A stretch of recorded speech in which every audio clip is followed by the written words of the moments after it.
तो वहीं यूपी के कुशीनगर में पुलिस ने जाली नोटों का कारोबार करने वाले अंतर्राष्ट्रीय गिरोह का खुलासा किया है। ये गिरोह समाजवादी पार्टी के नेता मोहम्मद रफीक अहमद की सरपरस्ती में चल रहा था।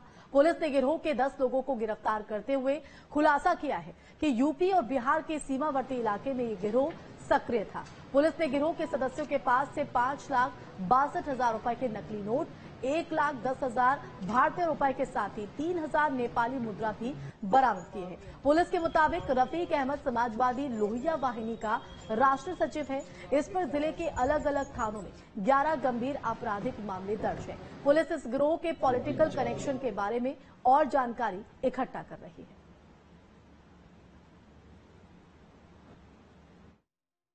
जाली नोटों में डील करने वाले एक गैंग को बस्ट किया गया है, जिसमें टोटल 10 लोगों की गिरफ्तारी हुई है। इनके पास से 5.5 लाख से भी ज्यादा जाली नोट वो बरामद हुआ है। 1 लाख से ज्यादा नगद कैश बरामद हुआ है। 10 तमंचे इनके पास से मिले हैं। 30 जिंदा कारतूस मिले हैं। 12 यूज्ड कारतूस मिले हैं। इसके अलावा काफी संख्या में सिम कार्ड, लैपटॉप वो बरामद हुआ है। इनके पास से नेपाल की भी करेंसी मिली है और नेपाल में भी इनके आवागमन की इनकी सूचना प्राप्त हुई है। ये सभी जो शातिर बदमाश हैं, इन सभी पे गैंगस्टर की भी कार्रवाई की जाएगी। इनके जो संपत्ति है, जो अवैध संपत्ति, उसको भी कुर्क किया जाएगा। तो वहीं समाजवादी पार्टी ने मामले की जांच की मांग की है। यूपी सरकार के मंत्री जयवीर सिंह ने कहा है कि यूपी में अपराधियों पर लगातार सख्ती होती रहेगी। किसी पार्टी के किसी व्यक्ति का किसी केस में नाम आता है तो उस केस के तथ्यों के हिसाब से कार्रवाई होनी चाहिए। जिसका नाम आया है वो अपनी निष्पक्षता में, सफाई में जो तथ्य रखेगा उसका पुलिस संज्ञान ले। जो जितना दोषी उस पर कार्रवाई हो। कानून को अपना काम करना चाहिए। जिसका जितना गलती है उस पर उतनी कार्रवाई होनी चाहिए और जांच होनी चाहिए। और हम लोग भी उन्हीं विषयों पे मांग उठाते हैं जहां हमको सूचना होती है कि गलत कार्रवाई हो रही है। इस केस के तथ्यों का भी हम लोग पता करेंगे और उसके बाद जैसा होगा वैसा अपना कुशीनगर, सुल्तानपुर, अयोध्या, कन्नौज, जहां हाथ डालो जिसमें कोई जिला बचा है, जहां इनके समाजवादी पार्टी के नेता, इनके कार्यकर्ता, इनके पदाधिकारी, इनके शागिर्द सब यही तो कर रहे हैं। तो इन पे हमेशा एक नारा लगता रहा है और प्रदेश की जनता की मानना और अवधारणा रही है कि जितना बड़ा अपराधी उतना बड़ा समाजवादी। वो प्रूव हो रहा है। हर मामले में सपा नेता क्यों आ रहे हैं? अयोध्या में रेप कांड में सपा नेता, कन्नौज में रेप कांड में सपा नेता, मऊ के रेप कांड में सपा नेता, अब नकली नोट वाले में भी सपा नेता। दुर्भाग्य है कि ऐसे लोग धरती पर देश के दुश्मन हैं, समाज के दुश्मन हैं। इन लोगों को तो तत्काल गिरफ्तार करके इनको सीधे जेल में भेजने की जमानत नहीं होनी चाहिए ऐसे लोगों की। तो समाजवादी पार्टी के नेता मोहम्मद रफीक अहमद की सरपरस्ती में ये पूरा गोरखधंधा यहां पर चल रहा था। पुलिस ने गिरोह के 10 लोगों को गिरफ्तार भी कर लिया है और बड़ा खुलासा होने की अब इन गिरफ्तार लोगों से उम्मीद पुलिस जता रही है। तो अब तक गिरफ्तार लोगों से पुलिस ने खुलासा किया है कि यूपी और बिहार के सीमावर्ती इलाके में ये गिरोह सक्रिय चल रहा था। गिरोह के सदस्य के पास से 5,62,000 रुपए के नकली नोट और 1,10,000 भारतीय रुपए के साथ ही 3,000 नेपाली मुद्रा भी मौके से बरामद की गई। तो देखिए, कार्रवाई से जुड़ी ये 3 तस्वीरें आपके टीवी स्क्रीन पर। तो जो गिरोह है उसका बड़ा पर्दाफाश हुआ है। 10 लोगों की गिरफ्तारी। नकली नोट गिरोह का एसपी कनेक्शन भी निकलकर सामने आया है। एसपी नेता नौशाद खान को गिरफ्तार किया गया है। तो लगातार जो पकड़े गए लोग हैं उनसे यहां पर पूछताछ की जा रही है। साथ ही साथ पुलिस अब जो पॉलिटिकल कनेक्शन निकलकर सामने आ रहा है उसकी भी जानकारियां यहां पर इकट्ठा करते दिखाई पड़ रही है। तो इस पूरे मामले पर अधिक जानकारी के लिए हमारे साथ में अविनाश जुड़े हुए हैं। अविनाश, अभी तक इस मामले को लेकर पुलिस ने क्या कार्रवाई की है और क्या कुछ जानकारी निकलकर सामने आई है? जैसे कि धंधा कब से चल रहा था, अब क्योंकि समाजवादी पार्टी के नेता का नाम इसमें सामने आया है तो अपने आप में एक बड़ा मामला हो जाता है।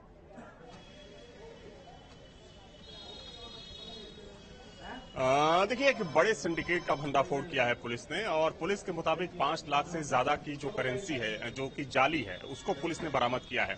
और देखिए, पहली बार नहीं है, क्योंकि अगर हम उस इलाके की बात करें, कुशीनगर की बात करें, जहां से इस सिंडिकेट को पकड़ा गया है, क्योंकि वो एरिया सबसे माना जाता है, सेफ माना जाता है ऐसे धंधों के लिए, क्योंकि बगल में नेपाल का बॉर्डर है और इससे पहले भी तमाम ऐसे जो गैंग्स हैं वो पकड़े जाते रहे हैं।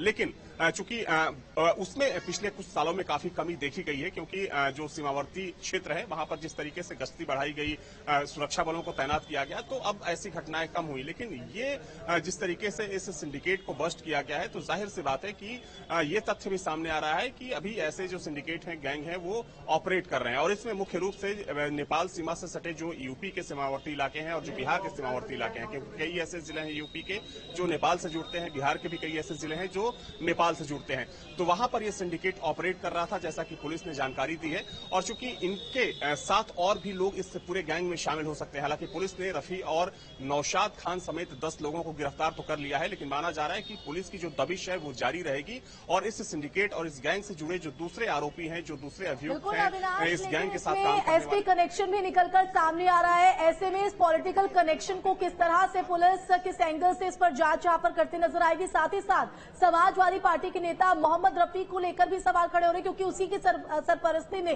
ये तमाम चीजें चल रही थी।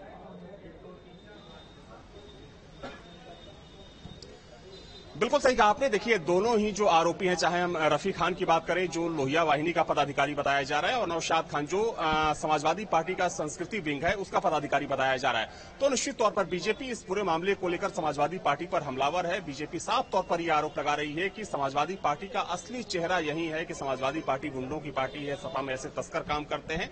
हालांकि देखिए, चूंकि पुलिस अपना काम करती है, जब ऐसा कोई गैंग पकड़ा जाता है या जब भी कोई अपराधी पकड़ा जाता है, तो पुलिस अपने हिसाब से काम करती है। तो जाहिर सी बात है कि पुलिस की मुख्य जो प्रमुख कोशिश होगी कि इस गैंग में और कितने लोग शामिल हो सकते हैं, क्योंकि देखिए, ये देश की सुरक्षा से जुड़ा मामला है।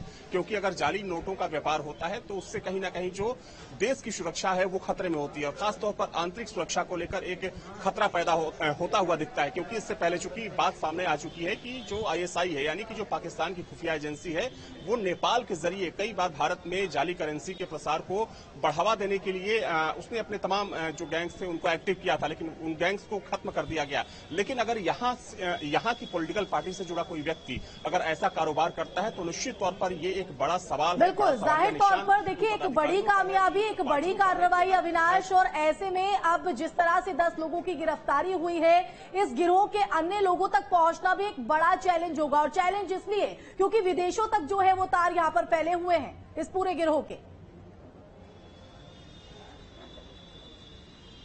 बिल्कुल सही कहा आपने। देखिए, चूंकि नेपाल से कनेक्शन इनका बताया जा रहा है, वैसे में पुलिस की ये कोशिश है कि जो नेपाली पुलिस है और जो नेपाल की एजेंसियां हैं, उनसे भी संपर्क कर इस गैंग से जुड़े जो दूसरे लोग जो कि नेपाल से ऑपरेट कर रहे हैं, उनकी पहचान की जाए, उनको भी पकड़ा जाए।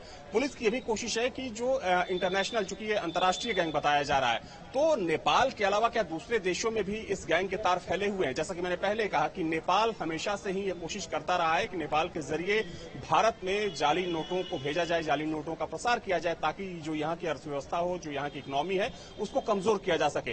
तो पुलिस और जो एजेंसियां हैं, चूंकि वो सतर्क हो गई हैं, उनकी ये भी कोशिश रहेगी कि नेपाल के साथ साथ इसका ISI कनेक्शन भी ढूंढने की कोशिश की जाए, ये जानने की कोशिश की जाए कि क्या ये गैंग सिर्फ भारत और नेपाल में ही ऑपरेट कर रहा था या फिर भारत और नेपाल के बाहर भी इस गैंग के जो सदस्य हैं वो सक्रिय हैं।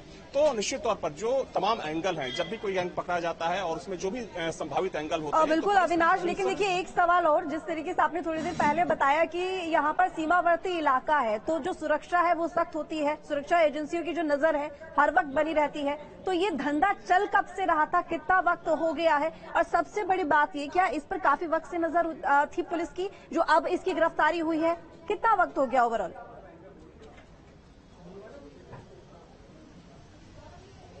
देखिए, निश्चित तौर पर जब ऐसे गैंग पकड़े जाते हैं तो उसके पीछे पुलिस की काफी मेहनत होती है। जो एक पूरा एलआईयू सिस्टम होता है, जो इंटेलिजेंस का पूरा सिस्टम होता है, या फिर जो इंटेल मिलता है एजेंसियों को या पुलिस को, तो उसके आधार पर पुलिस कार्रवाई करती है। तो जाहिर सी बात है कि इस गैंग के पीछे पुलिस पिछले काफी समय से पड़ी होगी। इनके जो तमाम सदस्य होंगे उनकी निगरानी की जा रही होगी, उनकी मॉनिटरिंग की जा रही होगी, कॉल को ट्रेस किया जाता है और उसके बाद ऐसे गैंग का भंडाफोड़ किया जाता है। हालांकि देखिए, इस गैंग में एग्जैक्ट कितने लोग हो सकते हैं इसकी जांच अभी चल रही है। हालांकि अभी कुल 10 लोगों को पकड़ा गया है, रफी खान और नौशाद खान समेत, लेकिन इस गैंग में काफी ज्यादा लोग हो सकते हैं। और आपने कहा कि ये गैंग कब से ऑपरेट कर रहा था, तो ये अभी थोड़ा बताना मुश्किल है, क्योंकि जब तक पुलिस की जांच